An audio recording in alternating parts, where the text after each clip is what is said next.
Shalom, selamat pagi jemaat Tuhan. Berjumpa kembali dalam Doa Pagi Online. Mari datang ke hadirat Tuhan, masuk dalam hadiratnya dengan pujian. Hidup ini adalah kesempatan.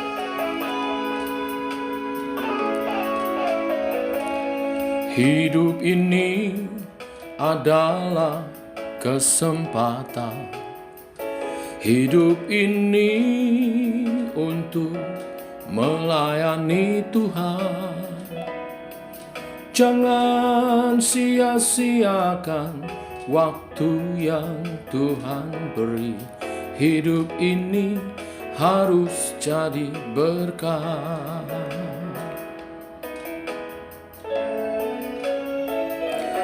Hidup ini adalah kesempatan. Hidup ini untuk melayani Tuhan. Jangan sia-siakan waktu yang Tuhan beri. Hidup ini harus jadi berkat. Oh Tuhan, pakailah hidupku selagi aku masih kuat. Bila saatnya nanti ku tak berdaya lagi, hidup ini sudah jadi berkat.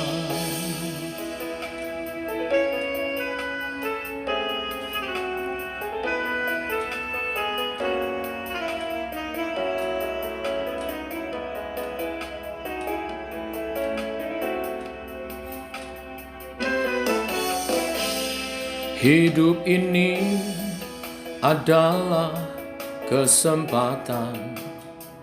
Hidup ini untuk melayani Tuhan. Jangan sia-siakan waktu yang Tuhan beri. Hidup ini harus jadi berkat.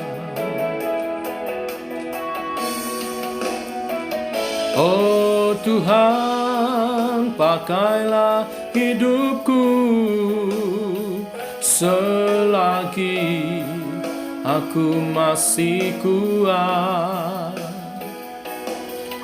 Bila saatnya nanti ku tak berdaya lagi, hidup ini sudah jadi berkat.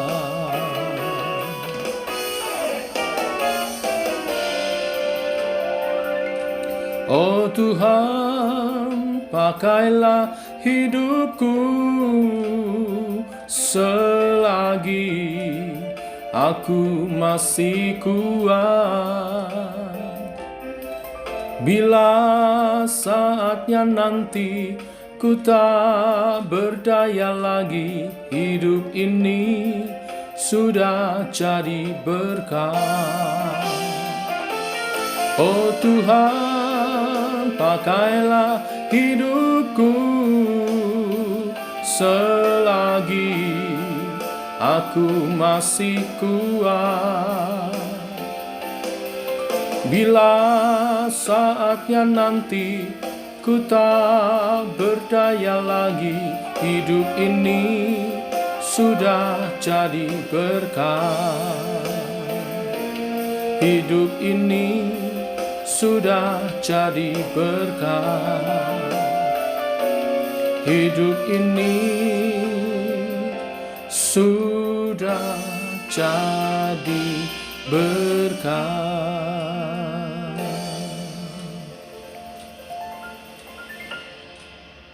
Demikian Tuhan, kerinduan kami selama kami masih diberi napas kehidupan. Kami hidup jadi berkat, melayani Tuhan mengiring Tuhan seumur hidup kami. Teguhkan oleh kebenaran firman yang sebentar kami renungkan. Dalam nama Tuhan Yesus Kristus. Amin. Bapak Ibu, kita lanjutkan renungan firman Tuhan pagi hari ini. Lukas pasal 23 ayat 33 sampai 43. Judul perikop Yesus disalibkan.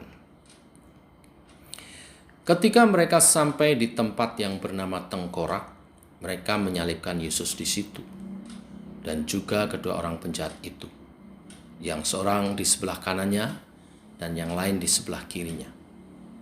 Yesus berkata, "Ya Bapa, ampunilah mereka, sebab mereka tidak tahu apa yang mereka perbuat," dan mereka membuang undi untuk membagi pakaiannya. Orang banyak berdiri di situ dan melihat semuanya. Pemimpin-pemimpin mengejek dia, katanya, "Orang lain ia selamatkan. Biarlah sekarang ia menyelamatkan dirinya sendiri, jika ia adalah Mesias, orang yang dipilih Allah." Juga prajurit-prajurit mengolok-olok dia. Mereka mengunjukkan anggur asam kepadanya dan berkata, "Jika engkau adalah raja orang Yahudi, selamatkanlah dirimu." Ada juga tulisan di atas kepalanya, "Inilah raja orang Yahudi." Seorang dari penjahat yang digantung itu menghujat dia, katanya, "Bukankah engkau adalah Kristus? Selamatkanlah dirimu dan kami." Tetapi yang seorang menegur dia, katanya, "Tidakkah engkau takut juga kepada Allah, sedang engkau menerima hukuman yang sama? Kita memang selayaknya dihukum, sebab kita menerima balasan yang setimpal dengan perbuatan kita. Tetapi orang ini tidak berbuat sesuatu yang salah." Lalu ia berkata, "Yesus, ingatlah akan aku apabila engkau datang sebagai raja." Kata Yesus kepadanya, "Aku berkata kepadamu, sesungguhnya hari ini juga engkau akan ada bersama-sama dengan aku di dalam Firdaus." Amin. Bapak Ibu, saya menyoroti ayat 42. Saya baca sekali lagi. Lalu ia berkata, "Yesus, ingatlah akan aku apabila engkau datang sebagai raja." Ini adalah sebuah pernyataan dan sekaligus permohonan dari seorang pendosa, seorang penjahat yang mungkin saja menjadi permohonan yang terakhir sebelum ia mati, sebelum ajal menjemputnya. Isi permohonan dari penjahat ini kelihatannya sangat sederhana, tetapi kita mau belajar darinya karena mengandung nilai-nilai iman sejati dalam hal kita berdoa. Apa nilai-nilai iman itu? Yang pertama, penjahat ini beriman Kristus adalah raja. Sekalipun di depan matanya ia melihat Kristus jelas-jelas dalam keadaan tak berdaya dan sedang menghadapi kematian yang sama seperti dirinya, tetapi penjahat itu percaya dan mengakui bahwa Kristus adalah raja, bukan seorang penjahat yang sama seperti dirinya. Didasari oleh iman, penjahat itu menyampaikan permohonan yang kelihatannya memang tidak muluk-muluk. Ia hanya minta agar Kristus mengingatnya. Tapi saya mau katakan, Bapak Ibu Saudara sekalian, diingat oleh seorang raja bukanlah hal yang sepele. Diingat oleh seorang raja adalah hal yang sangat penting dan istimewa. Pastikan Tuhan Yesus yang kelak datang kedua kali sebagai raja di atas segala raja mengingat saudara dan saya. Bukan berkata, "Siapakah engkau? Aku tidak mengenal engkau. Enyahlah dari hadapanku." Jangan sampai dia berkata demikian. Yang kedua, Bapak Ibu Saudara sekalian, nilai iman apa yang kita belajar dari doa dari penjahat di sebelah kanan Yesus ini? Yang kedua, ia beriman pada akhir hidupnya. Tidak semua orang mendapat kesempatan emas seperti penjahat ini yang pada akhir hidupnya, menjelang kematiannya, ia bertemu dengan Kristus. Pertemuannya dengan Kristus telah mengubah masa depannya yang sebelumnya sedang berjalan menuju kepada kebinasaan kekal, kini berubah arah menuju kepada kehidupan kekal. Ini menarik, saya menyoroti dari sisi sebaliknya. Kita yang telah hidup sebagai orang yang percaya, diingatkan harus beriman sampai akhir hidup kita. Jangan karena penderitaan atau apapun juga menjatuhkan iman kita. Kalau demikian, sungguh sangat tidak beruntung. Sebab bagaimanapun startnya kehidupan seseorang, yang terpenting adalah finishnya. Walaupun penjahat ini start hidupnya tidak baik, tetapi dia mengakhiri finishingnya. It's very well, very good. Saya berharap kita pun mengakhiri hidup kita dengan iman kepada Tuhan. Untuk itu mari kerjakan keselamatan kita, mari kerjakan iman kita di dalam Tuhan. Dengan semangat, dengan tetap teguh di dalam Tuhan. Yang ketiga, kita belajar dari iman penjahat di sebelah kanan Yesus ini adalah ia menggunakan setiap kesempatan untuk beriman dan menularkan imannya. Saya kutip lagi ayat 39 sampai 42.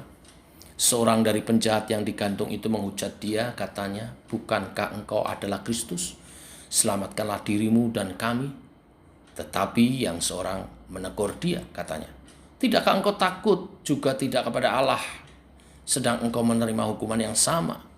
Kita memang selayak dihukum, sebab kita menerima balasan yang setimpal dengan perbuatan kita. Tetapi orang ini tidak berbuat sesuatu yang salah." Lalu ia berkata, "Yesus, ingatlah akan aku apabila engkau datang." Bapak Ibu, dia menggunakan setiap kesempatan untuk menjadi lebih baik, untuk bertobat, untuk beriman kepada Tuhan. Dan juga untuk mengingatkan teman-temannya. Hidup ini adalah kesempatan untuk lebih beriman kepada Tuhan dan menularkan iman kita melalui pelayanan. Terus kembangkan iman kita dengan hidup bersungguh-sungguh, mendalami firman-Nya, mengikuti kehendak-Nya, hidup sebagai pelaku-pelaku firman, menyenangkan hati Tuhan, melayani dengan setia, hidup kudus. Juga terus tularkan iman kita kepada setiap orang yang kita jumpai. Karena iman penjahat itu pun, Yesus menjawab, "Sesungguhnya hari ini juga engkau akan ada bersama-sama dengan aku di Firdaus." Inilah berita firman hari ini.